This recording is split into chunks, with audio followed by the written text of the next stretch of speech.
everyone, welcome to Botany Insider, and in this lecture we would be discussing about the next topic in cell biology, and that is plasma membrane. We would be discussing about the plasma membrane in complete detail, and by the end of this lecture you would be able to understand this complex figure of the plasma membrane with complete ease. So first of all, let us have the introduction about the plasma membrane. So talking about plasma membrane, it is a fluid, dynamic and the external boundary of the cell. That is, when we talk about the structure of the cell, we have three main components. The outer membrane is known as the cell membrane, which is also given the name of plasma membrane. Then we have cytoplasm, and the final one is known as the nucleus, which is the control center of the cell. So in this lecture we would be discussing about the plasma membrane. So we can see that plasma membrane is the external boundary of the cell. It is fluid and also it is dynamic in nature. It is selectively permeable. Why? Because it does not allow all the molecules from the outside to enter into the cell straightforward. It selectively allow only those molecules that are beneficial for the cell. So the next point is that in 1972, the two scientists, that is Singer and Nicholson, they proposed a model that was given the name of fluid mosaic model, that defined the plasma membrane as a quasi-fluid in nature, which explained that there are mosaic arrangement of the proteins in this complete plasma membrane, and also there is a continuous fluid movement of the components, that is the lipids and the proteins in this membrane. What is the meaning of mosaic? So mosaic in simple word means random arrangement, which is not structured or which is not defined by a particular set, which have random arrangements of lipids and the carbohydrates, which cannot have a set manner of arrangement. So let us talk about the chemical constituents of the plasma membrane. So basically we have three main constituents of plasma membrane. First one is the proteins, then we have lipids, and finally we have the carbohydrates. Carbohydrates are present in about 5 to 10%.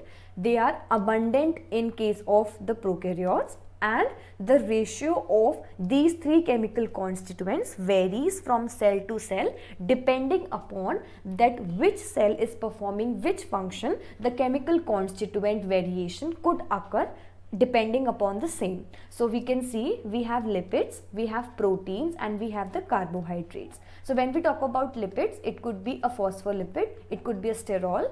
When we talk about the protein, it could be either integral or peripheral, and when we talk about carbohydrate, it could be glycolipid or the glycoproteins. What do we mean by each one of them? Let us discuss it in complete detail.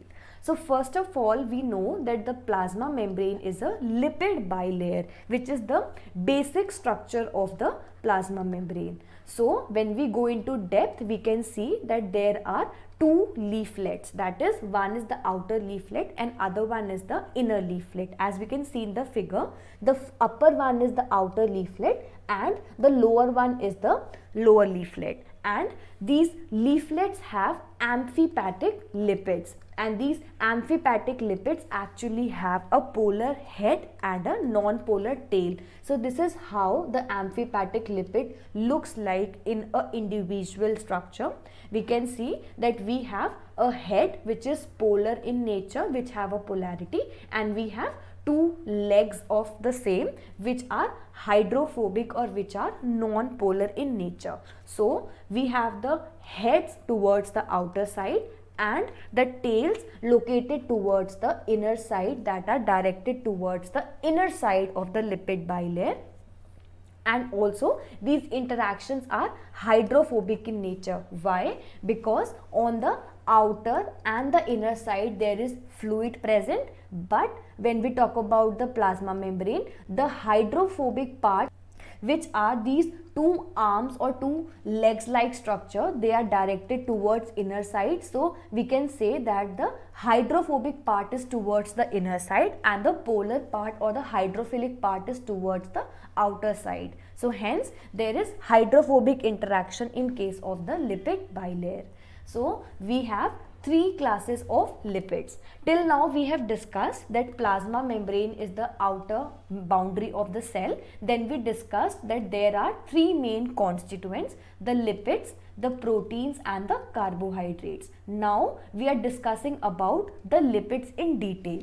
So we have three classes of lipids. The first one is the phospholipid, then we have glycolipid and the sterol. So bifurcating this flow chart, in case of lipids we have three subtypes. First one is the phospholipid, then we have glycolipid and the third one is the sterol. So the first one is the phospholipid. So when we talk about phospholipid, the phospholipid contains four subcomponents.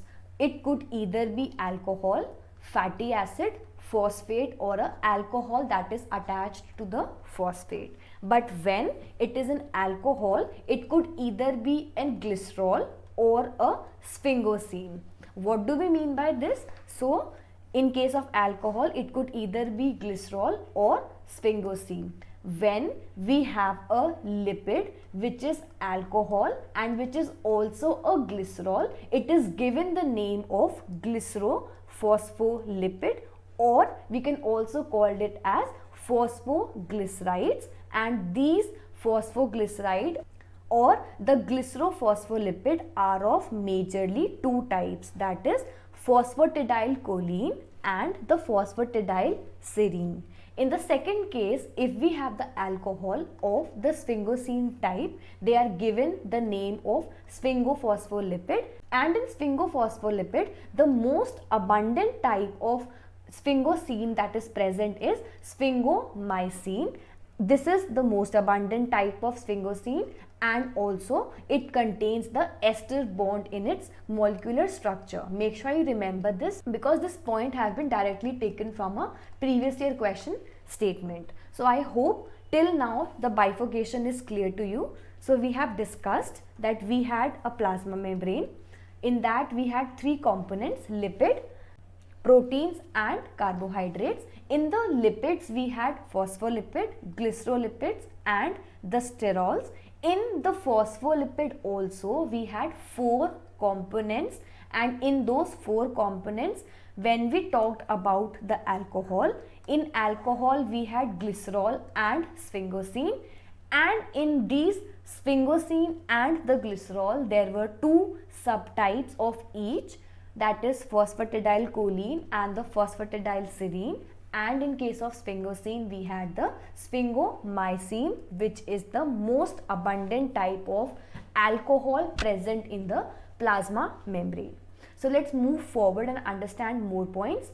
We have the outer side and the inner side. So the subcomponents that we have discussed must be present either on the outer side or the inner side. So the ones that are present on the outer side are the phosphatidylcholine and the sphingomyelin, and the inner side, and on the inner side we have phosphatidylethanol and the phosphatidylserine. Make sure you remember that which types are present on the outer side and on the inner side, because questions have been framed directly from these points. Just make a mnemonics and you would be able to remember. Let's move forward and understand about the glycolipids now. Till now we have discussed about the subtype of alcohol. Now talking about the glycolipids. So in glycolipids we have the carbohydrate plus the lipids, and the carbohydrate could either be a monosaccharide or an oligosaccharide. Monosaccharide means when we have only a single type of sugar present, and oligosaccharide means when we have more than one type of sugar present. An important point to remember is that the glycolipids are always found on the outer leaflet of the plasma membrane. We have discussed that there are two leaflets, outer and inner. So glycolipids would always be found on the outer side of the plasma membrane. The simplest glycolipid is the cerebroside. It has only one sugar. It could either be a glucose or a galactose, because we have just discussed that the glycolipid contain glyco, that is glucose, and which means a carbohydrate, and also a lipid. So in case of cerebroside, we have a carbohydrate which could either be a glucose or a galactose. And talking about the gangliosides, they are more branched and complex. And what are gangliosides? So we would be discussing about the gangliosides when we would be discussing about the cholera toxin in complete detail in unit 4. So the third point is, or the third subcomponent was the sterols. So talking about sterol, we have the cholesterol as the major sterol which is present in case of the animal cell. In case of plant cell and the bacterial cell, we have no cholesterol, but in case of bacterial cell, we have an exception of mycoplasma which have cholesterol in the plasma membrane. Make sure you remember this exception, because question have been asked from this area from part B. The presence of the cholesterol helps to decrease the flexibility of the plasma membrane. And also the last point is that the cholesterol or the sterols are not evenly distributed between the two layers, and hence this uneven distribution of the sterols on the outer and the inner leaflet helps to create the unevenness, or helps to increase or decrease the flexibility of the plasma membrane depending upon the requirement of the cell at that particular point. So this was all about the components and the chemical constituent of the plasma membrane. Let's move forward and understand about the lipid aggregates. So the arrangement of the lipids in the membrane is called the lipid rafts. These are the membrane microdomain which are rich in the cholesterol and the glycosphingolipids, and in mammals these lipid rafts are given the name of caveolae. And why they are called caveolae? Because of the protein which they are formed of, that is caveolin. It is a very important point to remember that what are lipid aggregates and the name of the lipid aggregates in case of mammals, which is caveolae, because of the caveolin protein that is present. So talking about the maintenance of the asymmetry, we have discussed that the plasma membrane is not symmetrical, the plasma membrane is not static. So there must be some proteins, there must be some chemical constituent that would be helping to maintain this asymmetry. So this maintenance of asymmetry is mainly by the help of three main proteins, that is we have flippase, floppase and the scramblase. So when we talk about flippase, the important point to remember is that it is a P-type ATPase and also it is ATP dependent. Talking about floppase, it is a type of ABC transporter and also it is ATP dependent. And the third one is the scramblase, which do not require ATP but it requires calcium for its activation. Next important point to remember is that these proteins helps to transfer the protein or helps to transfer the molecules from one side of the cell to the other side of the cell. So when we talk about flippase, it helps to transfer the molecule from the inside to the outside. When we talk about floppase, it helps to transfer the protein from the outside to the inside. And when we talk about the scramblase, it works in both the manner, that is outside to inside and inside to outside. How you can remember this?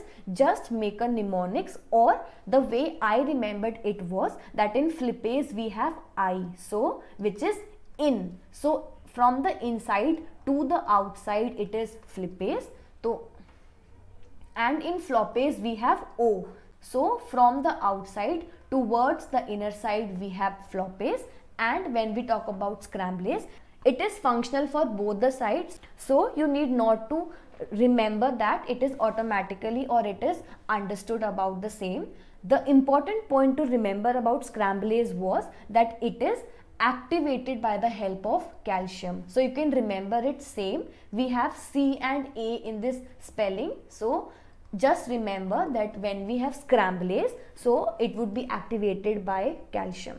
So let's move forward and understand about the motion of the lipid bilayer.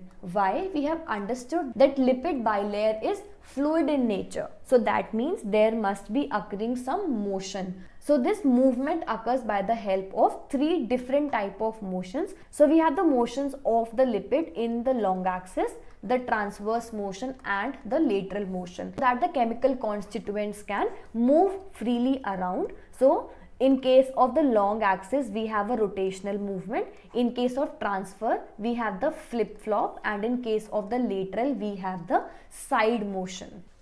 The next point to remember is that only the transverse motion requires energy, and it is also rare and an active process. Why it is active? Because it requires energy in the form of ATP. So let's talk about the membrane proteins. So we have mainly three type of membrane proteins. The first one is the transmembrane protein, could either be single pass or multipass. The second one is the peripheral membrane protein, and the third one is the integral membrane protein. Let us understand about them in detail. But before that, by the figure we can understand that single pass means that when a protein passes through the bilayer one time, and multipass means that when the complete protein passes through the lipid bilayer more than one time. And the most common example of the multipass protein is a GPCR, which is a membrane protein which passes through the plasma membrane 7 times in a row. The next important point is that we have lipid anchored protein, that is those protein that are integral or that are attached to the plasma membrane by the help of a lipid. So in this lecture we would be discussing about the plasma membrane protein in brief only. In the next lecture we would be having the complete understanding of the same. Let's talk about the transport protein. So we have mainly two transport protein, that is either the channel proteins or the carrier proteins. When we talk about channel proteins, they are always passive, that is they do not require ATP for the passage, and these channel proteins could either be gated or non-gated. In case of carrier protein, it could either be active or passive, and these carrier proteins could either be uniporters or the co-transporters.